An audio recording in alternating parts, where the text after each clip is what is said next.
Hello students, आज हम पढ़ेंगे father of genetics Gregor Johan Mendel इनके बारे में और इन्होंने क्या प्रयोग किए उसके बारे में। तो बच्चों, ग्रेगर जोहान मेंडल को जाना जाता है as a father of genetics या आनुवांशिकी का पिता इन्हें हम कहते हैं। इनका जन्म हुआ था 1822 में।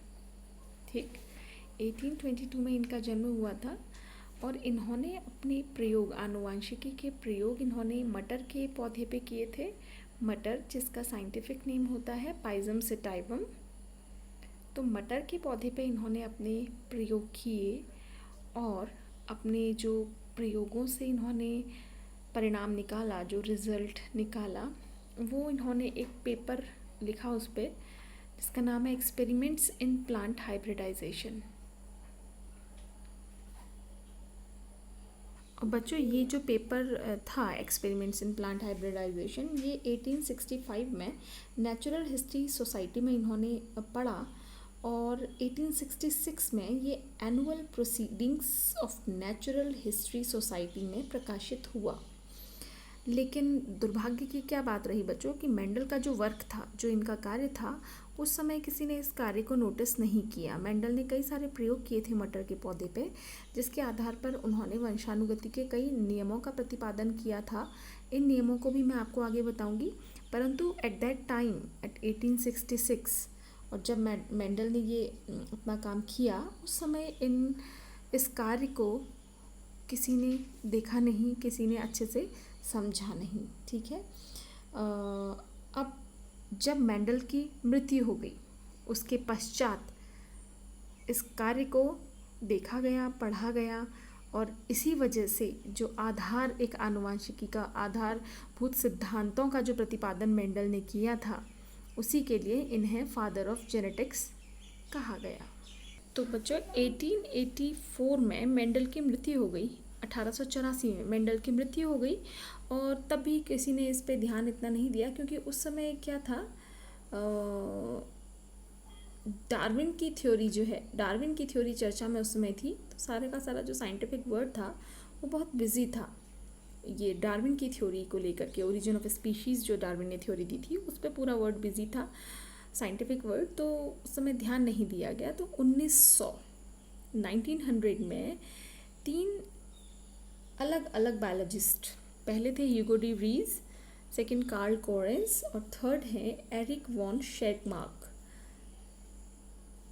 ये तीनों अलग अलग जगह, जो ह्यूगो डी व्रीज थे ये हॉलैंड में थे, कार्ल कोरेंस जर्मनी में और एरिक वॉन शेटमार्क जो थे वो ऑस्ट्रिया में, ये अलग अलग आनुवांशिकी के पे कार्य कर रहे थे। ठीक है।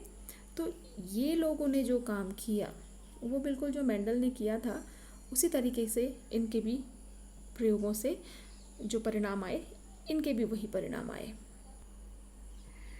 तो बच्चों, मेंडल की मृत्यु के लगभग 16 वर्षों के पश्चात जो है उसका कार्य फिर से अनकवर किया गया इन तीनों बायोलॉजिस्ट्स के द्वारा।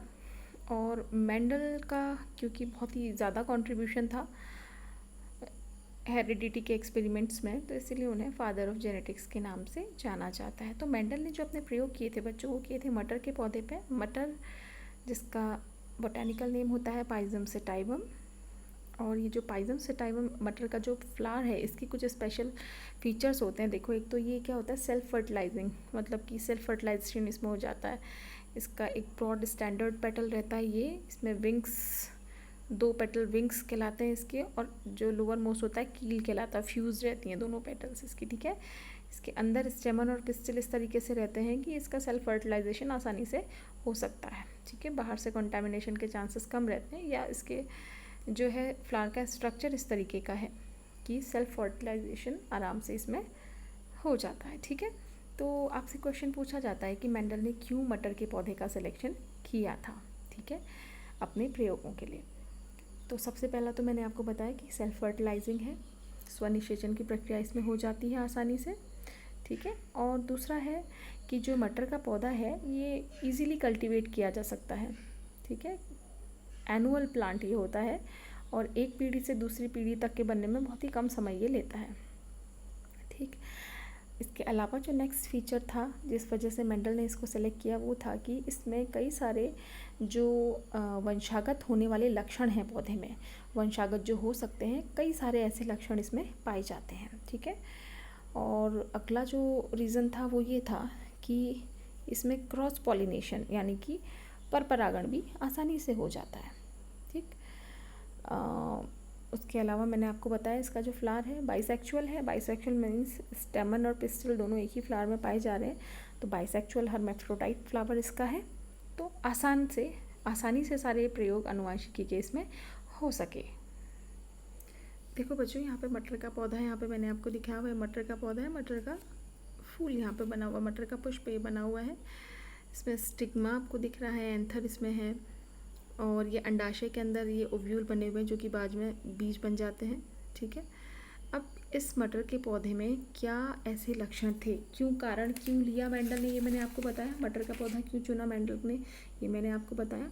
अब जो मैं बता रही हूँ कि इसमें क्या ऐसे लक्षण थे, अभी मैंने आपको बोला ना कि कई सारे आनुवांशिक जो एक पीढ़ी से दूसरी पीढ़ी में जा सकते हैं, ऐसे लक्षण कई सारे कॉन्ट्रास्टिंग लक्षण इसमें उपस्थित थे। तो क्या वो लक्षण थे जिन वजह से मेंडल ने इसको सेलेक्ट किया। देखो इसमें क्या थी, जो इसके बीज हैं, जो मटर के बीज होते हैं, मटर के पौधे में दो प्रकार के बीज पाए जाते हैं। कुछ पौधे जिनमें राउंड है और उसका कॉन्ट्रास्टिंग जो कैरेक्टर है वो है रिंकल्ड, झुर्रीदार बीज, बिल्कुल एकदम गोल बीज और थोड़े झुर्रीदार बीज। ठीक है, दूसरा है ऐसे बीज पाए जा रहे हैं जिनमें येलो कॉटिलिडन्स है और ग्रीन कॉटिलिडन वाले बीज भी इसमें पाए जा रहे हैं। ठीक है, वॉयलेट फ्लावर्स वाले बीज पाए जा रहे हैं कुछ, वॉयलेट फ्लावर वाले पौधे मटर के, और कॉन्ट्रास्टिंग वॉयलेट फ्लावर्स का है वाइट फ्लावर्स इसमें पाए जा रहे हैं। ठीक है, 3 कैरेक्टर्स। उसके अलावा देखो पॉड्स यानी कि जो फलियां हैं उनका आकार, कुछ तो फुल बिल्कुल भरी हुई फलियां हैं, कुछ हैं थोड़ी सी पिचकी हुई कंस्ट्रिक्टेड। ग्रीन हरे रंग की फलियां भी हैं और येलो रंग की। तो ये जो लक्षण है बच्चों, ये कॉन्ट्रास्टिंग कैरेक्टर्स कहलाते हैं।